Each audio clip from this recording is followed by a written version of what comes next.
Daddy Mac. Dan's 30 years got our way, trading life and markets every day. Rusty's chained to the mines, digging deep day by day. But when Option Omega releases new features, he's free to come out and play. Option Omega, you're trading home, where every move makes you feel less alone.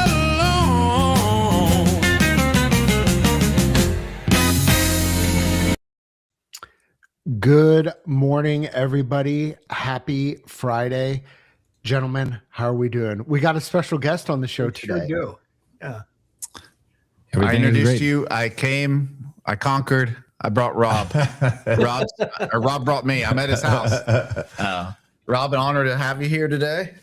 Welcome to Options Omega South. Yeah. I guess we would call More it south. More south. Yeah. And what's the weather like in South? In the South? You are a terrible person for asking. Yeah. Well, let me tell you this. Listen, have you dodged any iguanas? Is what I want to know. Have you seen any iguanas fall? It's too cold for iguanas. I've never listen. I tried to sit by a fire and smoke a cigar last night, and I froze my butt off. Like, it is freezing, and it's not what I expected. I'm wearing a sports coat as an actual coat, like they did in the old days, and so. But I'm here, and we enjoyed it. And I was just talking about, took me to a wonderful, beautiful, very delicious Italian restaurant. And I told him last night, I said, Dan is going to want to come down here next week for this restaurant. So tell me about it. Listen, I'll let you. It's called the Cellar Restaurant, and it's in President Garfield's old home. He is what was his hunting lodge, and the husband and wife came from New York. He is a world-class chef. It's ranked as one of the top 100 restaurants in the United States. And when Maria first told me about it, I was like, you got to be kidding me. Daytona Beach. That's insane. Right. And he is a phenomenal chef. And his wife has a lot of personality. And I'll just leave it at that. His wife is a wonderfully engaging social person, and he is a fantastic chef. He is a genius. And all that implies, his personality skills are not commensurate with his cooking skills. But wow. It is, I would say, as people ask me what's good here, it truly is everything. Yeah, homemade. I had homemade pasta. Homemade. The noodles were in house, Yeah, and some prosciutto with that. Some different types of cheeses with that. Had a portobello mushroom with gorgonzola sauce on it. Had a espresso. I can't pronounce anything. Affogato. So, which is like a sundae, espresso sundae. Yeah. It makes me really think about maybe Olive Garden's not all I thought it was. And you got restaurant eating habits, which are my eating habits are unique. Rob ordered like 17 different types of coffee and 17 types of different dessert for himself. And we had dinner with his son. His son said that he's a dessert guy, and people say that, but like you're a dessert guy. On our first date, Maria and I ordered every dessert on the menu, and I thought it would be romantic to take her shoes off and rub the desserts in her feet between her toes, including the hot lava cake with the ice cream and the apple pie with the ice cream. And she did not think it was as sexy as I did. I found it to be quite exciting. She did not. And she started eating the chocolate as fast as she could because she didn't want it in her feet. Oh my goodness. She thought I was certifiably nuts. She still does. Well, and to be honest, I didn't find it that sexy last night when you tried it on me either. So. When you tried it on me, was there Troy, go ahead, Dan. What's that, Dan? Did they have tiramisu? One of the Italian. They have tiramisu. We had a semifreddo, which we had. I had what I call a chocolate lava cake, which is not. They also have. I'm German. They have an apple strudel. They have a special chef who makes just the bread and desserts. Wow. And they're just incredible. What I had was I had a full plate of pasta for an appetizer. I had the crab with pasta on it and kind of a white sauce. And then for dinner, I had 2 plates of pasta. One was just the rigatoni with alla chica, which is a tomato-based sauce, big chunks of tomato and garlic with no meat in it. And then the other one I had was lamb dumpling, raviolis with lamb. I know that Matt is a big lamb person, and so It is phenomenal. Love I lamb. used to get something there. They don't have it anymore, which is rabbit and pheasant. And again, which was really, really good. And he made the rabbit in sausage, and then the pheasant, you get a half a pheasant. And again, really good, different stuff that you never had. It's fun. And not to go on, but Maria and I lived in New York. We lived in New York 3 weeks, and then in Daytona for 3 weeks for several years.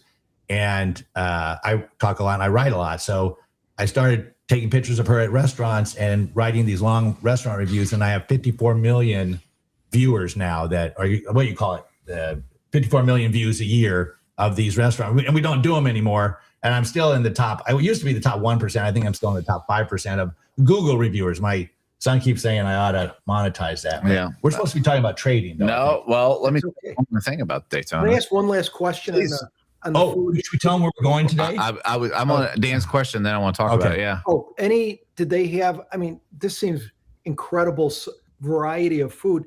Did they have like a basic pizza? They do not have pizza. It's another, for you folks that are watching, that are members of the mafia, and there's no such thing as the mafia, my Italian wife tells me. But, And if there was, we love them. And we love them. Love them. You can eat in two rooms. One is in the basement of the place where we ate, which is wonderful because there's no windows, which, as you know, as a mafia member, Dan, that you want to eat in a place with no windows so they can't shoot you from outside. They got to come inside to get you. Yeah, that's right. Awesome.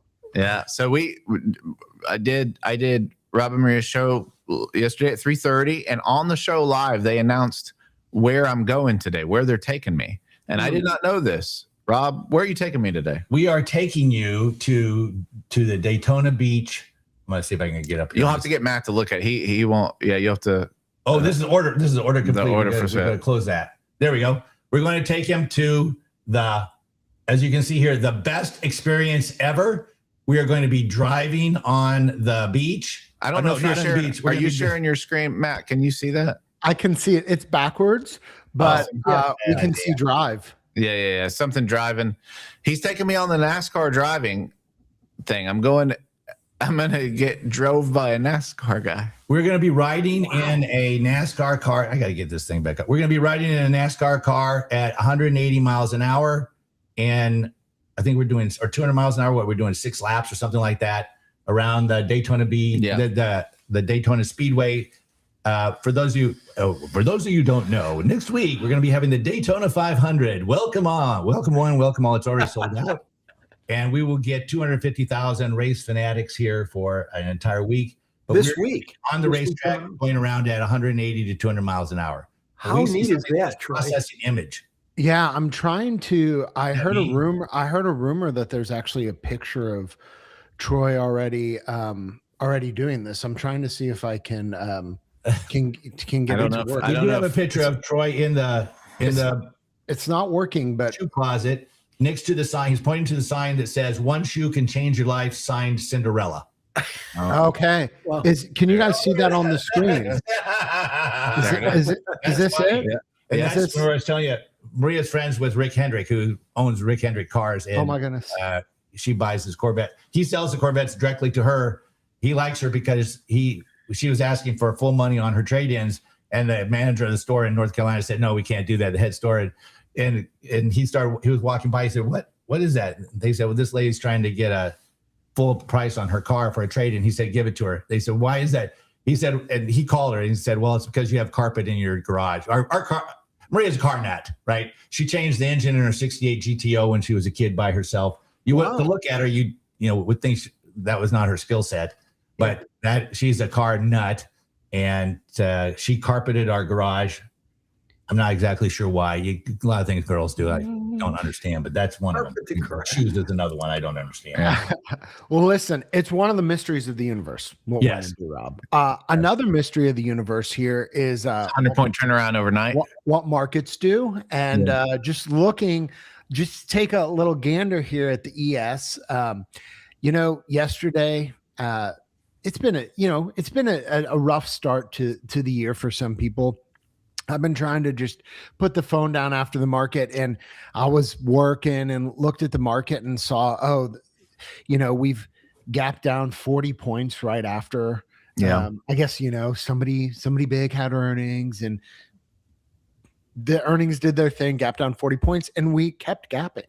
Yeah. And ES went from like 68.20-ish down to like 67.50. It looks like it bounced pretty hard. And then here's the thing. The bounce kept going, and we made it all up to 68.70. So check my math, but 67.50 to 68.70 is what? 120-point move overnight in the futures? I want to say like 17,000 points. That's around. 12 million points. Yeah.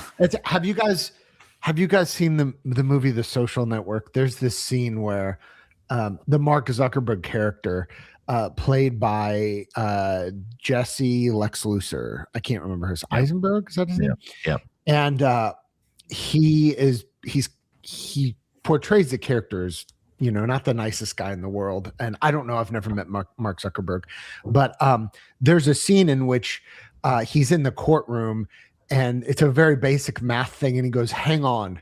And he does the math like on his scratch pad, and he's like, yes, I came up with the same math. And every time I say check my math, I think of Jesse Eisenberg doing like 2 + 2 = 4. Yes, I got the same math. So yeah, 120 points in futures. We're up 36 points now. And here's the thing that I find interesting, guys. This is not a Bitcoin show. This is not a macro show. Rob, I know this is a little outside what you do, but we're just going to speculate for a minute. Bitcoin was at like 120K. And I thought, man, if Bitcoin crashes 50%, it's going to have a major impact on the market. And I'm looking at Bitcoin below 70K. And I mean, I think SPX is down for the year now, but like Bitcoin, it got down to 60. It did crash halfway. It got down to 60,000 last night at 7:15. Any Bitcoiners at 7:15 bought the dip. It looks like it bounced hard after 60,000. Here's the point. Bitcoin is supposed to be this huge asset class. It crashed 50%. I thought the markets were going to have a more extreme reaction. Any thoughts? I know I'm ignorant of Bitcoin, and I don't pretend to be. You got any Bitcoin? I do not. The way I look at the market, I'm not interested in, I don't watch the news or the charts. Yeah. All I do is bet against other. It's like when I was a gambler, I didn't care about who was playing in the game. All I cared about was the person on the other side, because that's who I was betting against. And my goal entirely in gambling was to get a mathematical advantage by always betting on the underdog and the under, because 85% of all gamblers bet on the over and the favorite. And it's just transferred. I do the exact same in options. I just use the back tester, figure out where I have the mathematical advantage, and then I trade it. And I don't care about anything. People's like, well, what about the news? Or do you trade on it? What days do you trade on? I always go back to Dan Sheridan when he asks me, what games do you bet on? All of them. What days do you trade? All of them. What do you trade? SPX 0 DTE. What strikes? Don't know.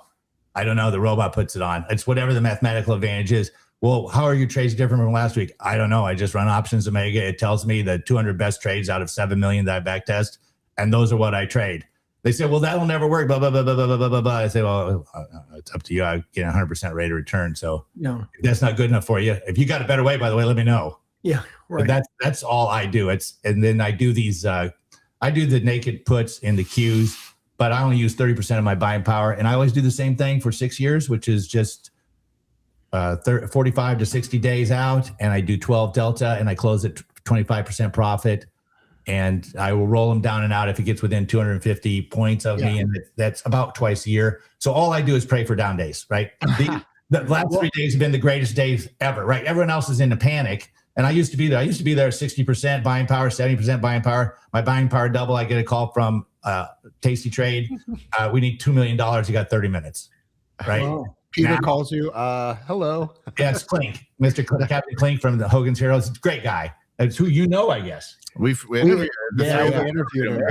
He has. By the way, if anybody's watching this has no idea what we're talking about, Peter from Tasty, who's basically the risk guy, has a fantastic episode on the OO show, and I'll try to find it and link it. But if you just search YouTube on our YouTube channel for Peter with Tasty, he did an interview and he's talking about the behind the scenes of what Rob's talking about right now, which is how do they make decisions about margin? What happens during crashes? How does it impact different trade styles? It's really good. Span margin, it's fantastic. And a lot of people don't know what goes on behind the scenes of these brokers. And each broker is different, but Peter really helps. It's really helpful for everybody. So sorry. It is really helpful. And the great thing about why I love one of the reasons I love Tasty Trade so much is that they have a system too where if you call in to their trade desk is where all the smart people are at the company, and they're all smart people. Let me rephrase that. There's some extremely smart people at the trade desk.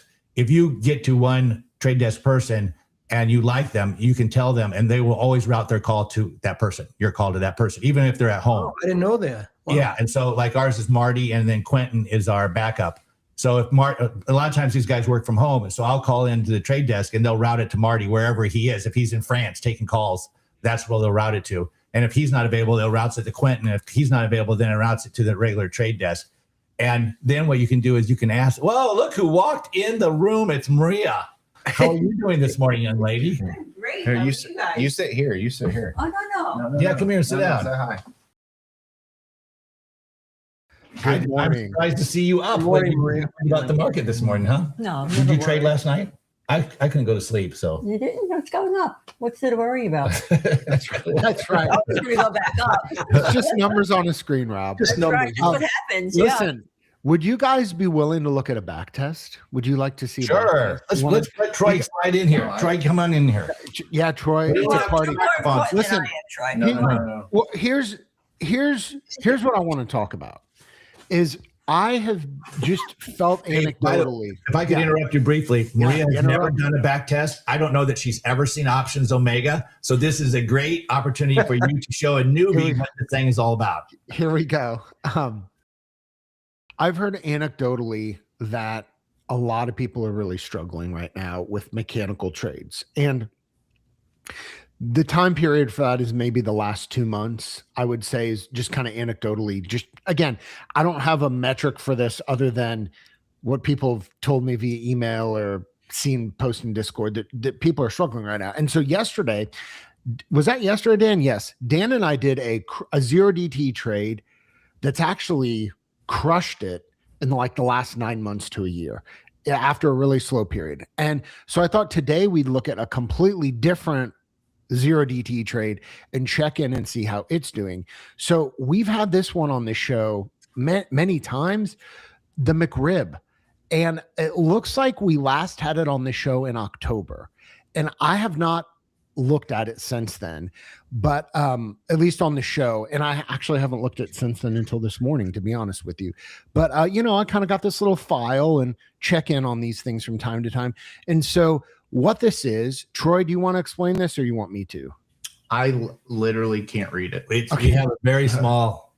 I see that it's green though, and I like those. It's green. Well, so here's the thing. It's green until the last time we ran it. Okay. And so it is a Dan, do you remember the McRib, the reverse iron butterfly? Yes. Oh, yeah. So this is really a straightforward trade, and it's a debit trade, and it doesn't have a stop. So all you're doing is it is fitted. So, and we can look at the robustness of these conditions, but every day but Monday, it's got a time window to check and see if these conditions are met. And so the conditions that you're checking, it could be the RSI. It's just got the RSI in a really oversold or really undersold position. We're going to kind of remove the edges. And then what you're really looking for is, did VIX move down a little bit overnight? And then did it move down some during the day? And so what I'm going to do is I will take this and run this from the last time we ran it through February, and we'll check in on it. And this is a question I actually have for Rob and Maria. I don't know why I clicked off it because it's already done. We'll look at it, and then I'll ask you your question. Okay, so here it is. So I'll listen. I mean, in the 17 times it's run since we ran it last, it's still doing okay. Yeah. It's still doing okay. And this trade is the risk reward. Dan, what's this is a long straddle with wings, right? Yeah. So Dan, what's the risk reward like on a long straddle with rings? Well, this is 50. So basically, this is you're buying the at the money straddle, Yes. right? 0 day, and your wings are 50 points away, right? Yes. So you're like in the first example there on the 22nd, you pay $17, and the most you could make is 50 minus 17. That's right.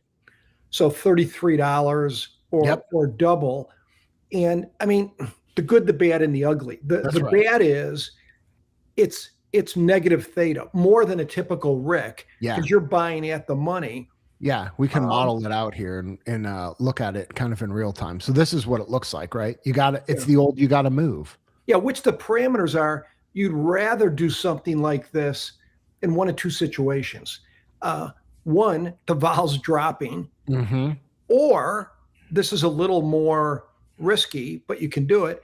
If, like yesterday, if someone's, if you think the market's going to continue down, volatility will stay up. But I think that's a dangerous game, right? That vol could come back down. Now, yesterday's brought up an interesting point. I don't mean to regress here, but when you look at, if you're doing SPX like this, I mean, this is 0 day. Yes. But I think of the advantage. I've never really traded the ES before, the futures options. Right. But the more I see moves like yesterday, right, that you think about it, like Rob likes to sell puts, right, Rob? And tomorrow, last night, futures, they were down 100 points. It's tough to do that in the SPX, right? Do you trade, like on a night like last night, do you do futures options that you can come in, or are you strictly SPX? I'm glad you asked, because I have that on the screen right here, and Troy can verify. While we were at dinner, what I do is what's called a Crazy Ivan from the Hunt for Red October movie, which is a Russian sub captain. And what he does is every half hour, he goes crazy left or crazy right. Yeah. And then he looks behind him and he looks to see if there's any American subs following him, because they get in the blind spot of the sonar. And it's called Crazy Ivan, but he's crazy like a fox, right? Yeah. So what we do is, what Maria and I do is, she named it this Crazy Ivan, is that if we look at the NQs before we go to dinner and say they're trading for the 12 deltas 45 days out, we're trading for let's say 200 points, right? So we'll say, well, I want more money than that. So I'll go for something crazy. I'll put out 225. I put out 237 and 250. Okay, so 225 got taken at 4:56 p.m. Again, so then we're getting ready and going to dinner, right? Wow. At 4:56, I'm just looking at my screen. The 225s got taken. At 6:22, the 237s got taken. I don't know what happened at 6:55 p.m. last night, but the 250s got taken. Oh my! Right? And I keep saying, well, they're crazy enough to get. And if I would have known that, if I'd been home, I would have done a 275 and a 300, and just getting crazier. Say, if you're crazy enough to give me that much money, I'll take it. And that's and what we were talking about earlier about gambling. It's just, I don't know what's going on in the market. I have no idea. And I really don't care, because that's not how I make money. But I know that if the other side is scared enough for whatever reason, whatever group think is out, this guy's, if you watch the news, it's all bad news. That's great for me. That's great, because it scares the crap out of people. It scares the children, and they run to me and Maria, and we're doing is selling premium. That's all we do. That's our game. So you do take it or cover it. It doesn't matter. So NQ versus ES, Rob, or this is Maria, right? You were the one that came up with this. I kept selling her ES. In the beginning, Rob used to do the ES, and I was doing them as well. And I said, let me take a look at the NQ, and you get a whole lot more money for the NQs. So higher volatility. That's where we moved over. We shifted over. And that leads me into a video I'm doing on our YouTube network, which I'm shamelessly plugging right now. Yes, go ahead, plug away. And we do a live show every day, 3:30 to 4 p.m., where we will wager $7,000 in the last 9 minutes. You want to see us win or lose $7,000 in 9 minutes? Everyone loves it when Rob loses. It's in the last 9 minutes. But more importantly, is we started doing those NQs, and they've been paying the bills, right? That's it's called the. What was I going to talk about the? Oh, I forget what I was going to say about those things. You're going to plug your YouTube channel. So the video is about why women are better traders than men. And the hook for the video is going to be, you're sleeping with the best back tester in the world, right? Because if you ever watch men and women shop, it's hilarious. I always ask Maria, what are you doing? We're laying in bed. She's on her phone. Oh, I'm just looking. What are you doing? Shopping. Shopping. What are you buying? Nothing. What? Nothing. What are you talking about? What are you doing during the day? Shopping. You go to her screen. She got the tasty on one side and the shopping on the other, and she's and that is back testing, right? That's all back. Some people say, like her son Tyler and her says, "Oh, we don't do back testing." I said, "Do you ever look at a chart? Yeah, that's back testing. Do you ever watch the analysts on TV? That's back testing." Because everyone's back testing, because no one knows the future unless you know somebody that knows the future. The only thing they can do is back test. The only thing that's different is that Options Omega put it in language I can understand, which is numbers, right? But if you're not a numbers person, if you're back testing, women are shoppers. You watch a man go to the store. I'm going to the store. What are you going for? I'm going to buy a chainsaw. I'm going to go to Lowe's. Only go to the chainsaws, buy the chainsaw, leave. You ever watch men and women shopping together? All the men are sitting on a sofa, sitting there with nothing to do, while the women are walking around. Yes, and the women all shop together. They weren't moving in a herd, and no matter what, they say, "Oh, that looks so good on you. Oh, those shoes look great. That goes great with that outfit." That's back testing. That's what they do, Maria. All day long, I'll say, like yesterday. What did you trade yesterday? Cues. Yeah, and nothing. Rolling. I mean, you're always looking for something. That's right. See how I will go through a stock after stock after stock, listening to them talk about this. I'll go, me and Vera, the AI assistant. That's what we do all day long. All day long, it's just like you're shopping, and that's just back testing. That's why women are always better traders, because men, we're scoreboard, right? We got to win. And Maria's like, no.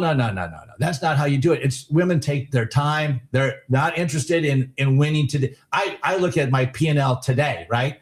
Yeah. And I got to stop doing that. Matter of fact, I even hide it from my screen now because I don't want to know it, because men are much worse. They want faster results. They want instant gratification. They want to go to the store and get the chainsaw and leave. Women are happy to go to 5 stores, go to Home Depot, Lowe's, whatever it might be. And they're not into, they say, well, think about a woman also.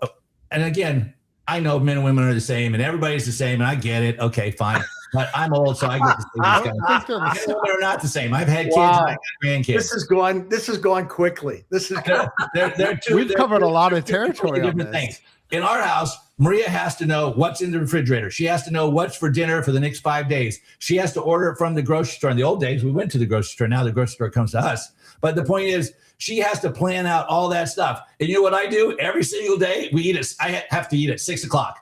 I'm like, every day, 6 o'clock. Not 6. At our house, my mother rang the bell at 5:45 and at 5:55. If you weren't sitting down to have dinner at 6 o'clock, Mom, where's my pork chop? It's in the trash. You were late. I assume you didn't want it. Wow. Oh, can I have my pork chop? No, you can wait till tomorrow to eat. It's 6 o'clock, right? So, Rob, can we give Marie just a second to, we have equal opportunity here. If she would like to make any comments on the whole shopping issue. Maria?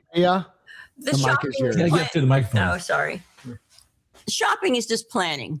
I'll look at Tesla, I'll look at NVIDIA, I'll look at, CoreWeave, and I'll look at them, and within a half an hour, I'll say which one is better. You know what I mean? I'll go through the whole back testing, I guess you might call it. Yeah. And then make Vera my decision with Vera. Yeah. Vera gathers all the information that you have to look. And she's so fast. I mean, all I have to do is plug in the symbol, and she gives me all the information that fit my parameters. And she just spits it out, and I'll know within 15, 20 minutes which one I'm going to go with, because it has to be fast if you're going to make a move, Now, Maria, do you have, like Rob obviously, I think of like Tom Sosnoff and most market makers in the pit, unbelievably contrarian. They were just like Rob, where, traders would walk around to the different pits. What do you think of the market? We think it's going up. We think it's going up. They'd immediately go to the pit OEX, which was the precursor of SPX, and buy puts. It was just contrary. And Tom Sosnoff is pretty contrarian. Do you find yourself with that contrarian, or like, do you ever shorts? Like, if you look at stocks and say, I don't like this, will you short it, or are you strictly which ones you? I'm either naked puts or nothing really. That's all I do is puts, or I'll do some calls. Maybe. Yeah, sometimes you'll take possession of the stock, like NVIDIA. Yes. She'll say, "Oh, I don't care. I'll take all it. Yeah, I'll take it. Yeah, exactly. I mean, how many years? And you also scalped Microsoft for years. Yeah, she made a fortune scalping. And by the way, her results are better than mine. And I said, well, okay, let's back test what you do. So tell me the rules. And she'll say, there are no rules. I do it by feel, by intuition. Yeah. I'm telling you, our CPA goes crazy. He's like, he talks to Maria, he gets a headache. He said, I can't make any rules out of that. What she does. That's not true because I mean, there are the basics that you look for. Yeah. You know. Yeah. And then after you look at it, then what do you feel for that stock? I mean, at the end, if you have all the facts in front of you and you have all the facts on both of them, Actually, you do. Well, when you pick your last best numbers. Oh, that's true. That is. You look at them. Yeah, that is not true. Right? Yeah. You say, okay, well, I don't really like this time, and I said, okay, well, you know, there's some massaging, basically. Yeah. Maria, you mentioned, or Rob mentioned, I'm just curious because you mentioned the name Microsoft. Microsoft is at 393 now. Yeah. It's pounded. Rub it in. What? Oh, I'm sorry. What do you think since you follow it? Do you, at this point, what do you think? Do you still follow Microsoft? Oh, yeah, I have a bunch of it. Yeah. What do you think of it? She has a bunch of. You got a bunch of. How many positions you have on? 20 or 30 right now, at least. And she's also doing covered calls on stuff that she likes and just won't get rid of. Okay. It is interesting. We have a partner's desk, and there's a lot of swearing that goes on. And let me tell you, it's not coming from my side of the desk. Because he doesn't say. You know, he tells me, you know, he's out at the end of the day. That's all he knows. You know, mine goes into what do you call that stupid extrinsic thing? Extrinsic. Right. I'm normally out by the pool. You get so pissed.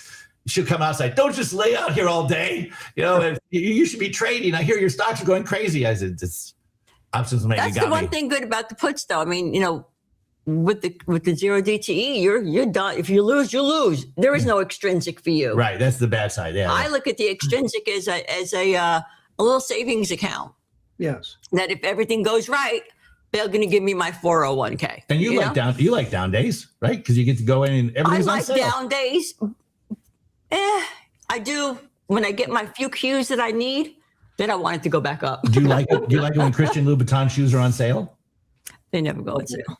Okay, but my point is that the stock market is the only place where everything's on sale. People get pissed.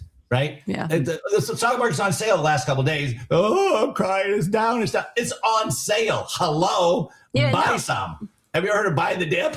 I mean, this stuff is so easy. Trading is so easy. And you can make it so much fun if you just manage your buying power. If you keep your buying power low, it's fun every day. We used to be so worried about down days. Now we love them. But, you know, when you go to Christian Louboutin or to go to the store, they tell you 20% off. 10, you know the percentage that it's going to be off. Right. Stocks, you just don't know where it's going to end. I love Troy's input here, by the way. I think it's really critical that we get his constant input. This is a great opportunity to ask, in my mind. I mean, you guys were talking about the difference in men and women. I mean, where do babies come from? Okay. Well, listen, sign on your puts. We're about to ring the bell here in about 10 minutes, kick off this day. I was going to ask you guys about, because you're predominantly short premium people, if you ever work in long premium strategies like this McRib, I was just curious, but maybe we should save that for another show. We should save that for another show because you're not going to like my answer. Okay. It's a longer conversation. No, listen, your answer is your anscer. So, guys, Tyler, our son, he buys premium sometimes, and he makes a lot of money doing that. He scalps though. He day trades the Qs, and he's in. He always says at dinner last night. You heard him say, "Oh, yeah, everyone's talking about this," and we're like, "Not everyone," because Maria and I never heard of these stocks. He's trading these stocks that we never freaking heard of. Yeah. Hey, Rob, can I ask you do we have time for one risk management question, Matt? Sure. Or Troy? You had mentioned, correct me if I'm wrong, like, okay, so you sell a put, and Maria said in NQ, okay, let's say the couple times a year, it goes against you pretty good. Right. And you gave a great answer. You will, I'll call it kick the can down the road, but it's more, you'll just roll it out and down, right? I'll roll. First of all, I'll call tastytrade and I'll ask Marty and Quentin what to do. And they'll just look at my portfolio and they'll say, well, we can't give you financial advice. But what I've learned is the best thing for me, Maria buys closer. So she's shorter days, and I do 12 delta. Maria does 16 or 18 delta when she goes in. But she's more conservative than me if it gets within 500 points of her. So she set her alert. We set our alerts last night before we went to bed. Her at 500 points, me at 250 points. If it gets to our alert area, then we're going to either buy a long put, one strike, but so say I'm at 25,000. You're just hedging it. Yeah, we'll just we'll buy one put for each one. We'll buy a put for each short put, and that stops the bleeding, right? Because we know on average, even in COVID, in COVID, 44 days later, it was 22 days later, you were back to even. 44 days later, you were up 10%. So people are like, oh, COVID. Okay, wait, stop. It was a month and a half. So what you do? It was a month and a half. It wasn't the end of the world. That's right. So basically, when you're hedging it, though, you don't do the same time length as you have the put. I mean, you just do 2 or 3 days and praying that, that's enough. Right. And if, and most of the times it is enough, 2 or 3 days, because you don't want to pay extra money for that hedge. So it comes back, you sell it. So you put it, so I'm putting these on at 200, right? Let's suppose the market goes to crap and now it's within 250. I'm going to have to pay 600. I get it. I sold it for 200. I got to buy it for 600. And you think, well, you lost 400. No, hold on. Time passes. The market changes after 14 days. And now I sell that for 200. So my only cost was really 400, right? And I was making 50 on each one of these. So if you're making 50 on each one, because I'm selling for 200, I'm taking them off at 25% profit. I'm making 50. My cost was 400. So that's 8. So I do 65 of these at any one time. I can hold 65 of them. And it's just a matter of buying power. Okay. Right. So as long as you're sizing correctly, you're going to miss out on 8 of your 65 are going to take to get one back even. I get it. So you can't win them all. Right. And that's another difference between men and women. She doesn't care if she takes a loss. Whereas I guess, no, it's the other way. You don't like to take a loss. You'd much rather roll it. And I'll just sometimes say, heck with it. I don't care. Some of the best days of my sleep of my life was when I just took a loss, said, I'm out of this freaking thing. Right. I had enough. Right. I had enough. But I think what you said to me, what you said for when you agree, even when you were doing gambling, the best risk management tool, which you always say, which is great, is sizing. And I always say take the amount of money you're willing to lose. Not people say, well, I have $10 million in my account. How much you're willing to lose? Like, I'm cheap. All right. Yeah. If I lose $100,000, I get pissed. But when I was gambling, I would always say, I understand my numbers are a little bit different, but I basically would take $1 million to the casino, say, this is the amount I'm willing to lose. I'm going to divide it by 100. So my bet's going to be $10,000. It's really hard to lose 100 times in a casino consecutively, right? To be 100 units down, it's very, very difficult. It's possible, but it's not probable. This is the game we're playing, especially because I got rules changed from, you're betting at that number. I can split aces 4 times and the dealer has to stand on a soft 17. I mean, there's a whole bunch of rules you get in your favor.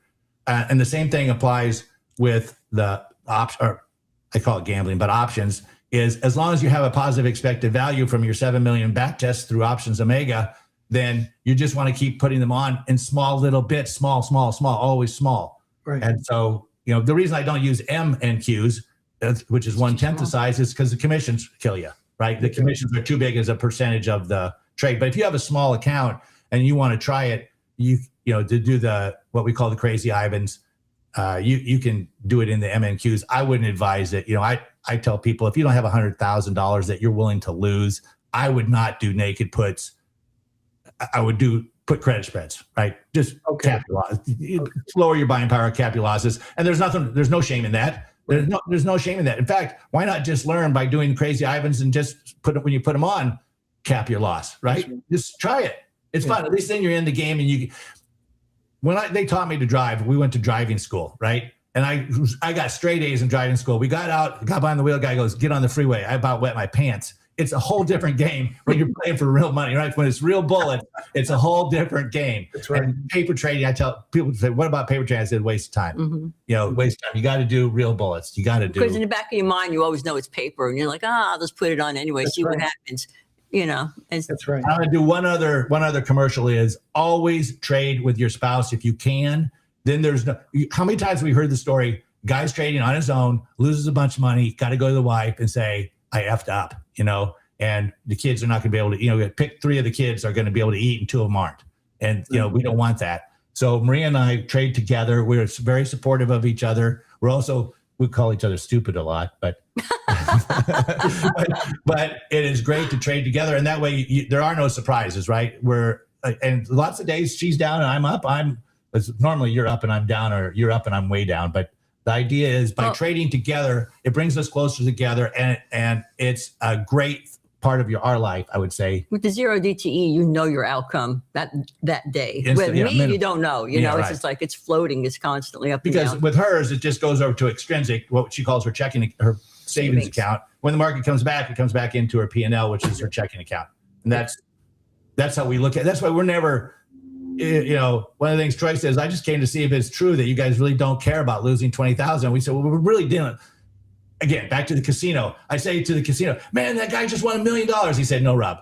He has $26 of chips made out of clay. And until he cashes those chips in, he hasn't won a penny from us. And don't worry, we'll get him in the long run, right? We're the same way. We're the casino. We're like, oh, you lost $100,000 a day. No.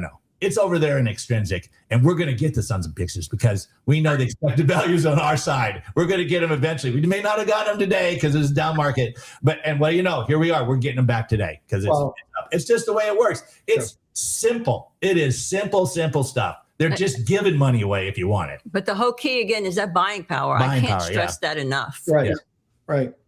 That's Well, listen, guys, we're running up against the bell here. Thank you as always. Thank you. Appreciate the chat. Listen, there were some questions. The chat asked about chainsaws, martingales, back tests, reversing trades. We covered a lot of ground. Don't forget. Unfortunately, we're out of time. People got to see before you go away. 6:30 on Sundays, we give out all of our most of our trades for the entire week.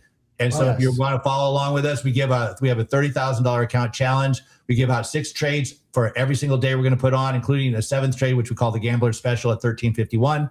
And then we're live every day from 3:30 to 4:15. You can see us win or lose $7,000 in 9 minutes. There you go. And it's Rob and Maria Trading for anybody who wants to know. I didn't even know. Yes. If you type in Rob and Maria Trading, YouTube, you will see them. Rob and Maria, can we get a list of your?